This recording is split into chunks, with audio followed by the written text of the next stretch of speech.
I ended my relationship with Alfred Mutua in early June this year. On repeated occasions, I've seen Alfred say that we are still friends, and our separation has been amicable. These are Mr. Mutua's usual theatrics and lies, as Alfred and I have not spoken since August 2021. On September 8, 2021, Mr. Mutua, accompanied by his police bodyguard, Martin Zingi, arrived at my apartment and took away a car that was fully registered in my name with a spare key that he had illegally obtained. Mr. Mutua fraudulently transferred the ownership of the car in the logbook into his name and thereafter sold the vehicle to a third party.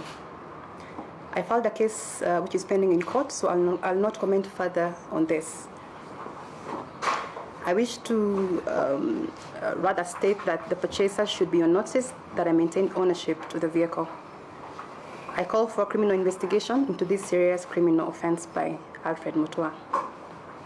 Along the same fraudulent conduct, Mr. Mutua recently and illegally transferred my shares in the Dash Enterprises, the hotel company, to his sister Anne Bandi Mutua. Again, a clear act of fraud.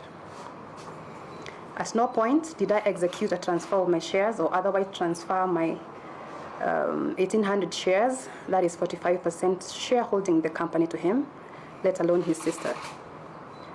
My advocates have managed to trace the transaction documents from the company registry. Both documents have been lodged at the company registries together, effectively defrauding me of 90% of my shareholding in Dash Enterprises, a company I founded in 2014, indeed after my own high school nickname. I was called Rafting Dash in school, so you can ask everybody I went to school with. The two documents, which bear a stamp dated 12th and 13th August 2021, bear what resembles my signature, but not in original form. And clearly the signatures have been electronically superimposed. The transactions by Mr. Mutua are clear and obvious frauds, which he has committed in the false and mistaken belief that he's above the law and will not be held to account for his criminal acts against me. I reported this serious crime to Kilimani Police Station under OB number 48/15/09/2021. Mr. Mutua is reacting to our separation. Was indicated that I wanted to move on with my life, he thought otherwise.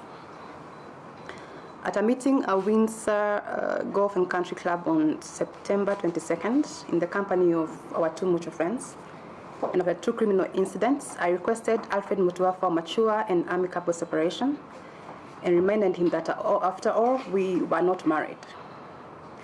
Mr. Mutua angrily termed me as his enemy number one and threatened to crush me to ash, as he takes away everything I have and everything I own. Indeed, this has already started, as he has demanded through his lawyers that I refund any money he has ever given to me or made available for my use. He also threatened to harm people close to me, and he demanded I apologize and retract the two statements I've made on social media regarding our breakup, which I obviously declined. He stated that he had offers from people to kill persons close to me and threatened that he will actually take up the offer to teach some people a lesson. He arrogantly said that he is a very important person in this country, very powerful, and he will and can get away with anything and everything he has planned to do to me and those close to me. He added that his social media machinery is ready and waiting to finish me. I put that in bold: finish me and my friends completely. On October 7th, 2021, I filed a case in the High Court of Milimani, Nairobi, for a restraining order because I believe my life and those around me are in danger. Mr. Mutua is fighting the restraining order by rubbishing my claims and wants the case transferred to Machakos, where he believes I'll be too scared to step and he's capable of, and I believe he wants to hire goons to bully and harass me when I attend court. Mr. Mutua has also further falsely accused me of abusing drugs and that I am being used by His Excellency Governor Kibwana and His Excellency Kalonzo Musyoka to bring him down politically, which is complete nonsense, as I have never interacted with the two gentlemen at a personal level. I am publicly requesting Mr. Mutua to immediately return my property, cease threatening my life and of those around me, and stop his arrogance abuse of power, manipulation, and bullying. He needs to get a life and he needs to move on.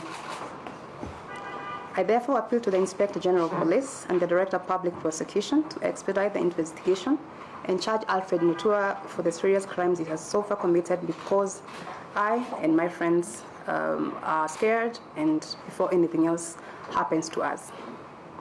Lastly, what I have described amounts to a form of GBV, that's gender-based violence, known as psychological and economic gender-based violence.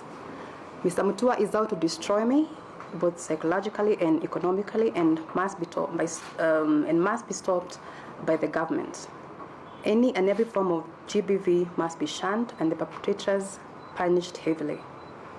I now understand firsthand how and why many women continue to suffer in silence, and especially if their partners or former partners are in positions of power and influence. I urge all women to speak up against any form of violence by partners who feel entitled and partners who simply cannot take no for an answer.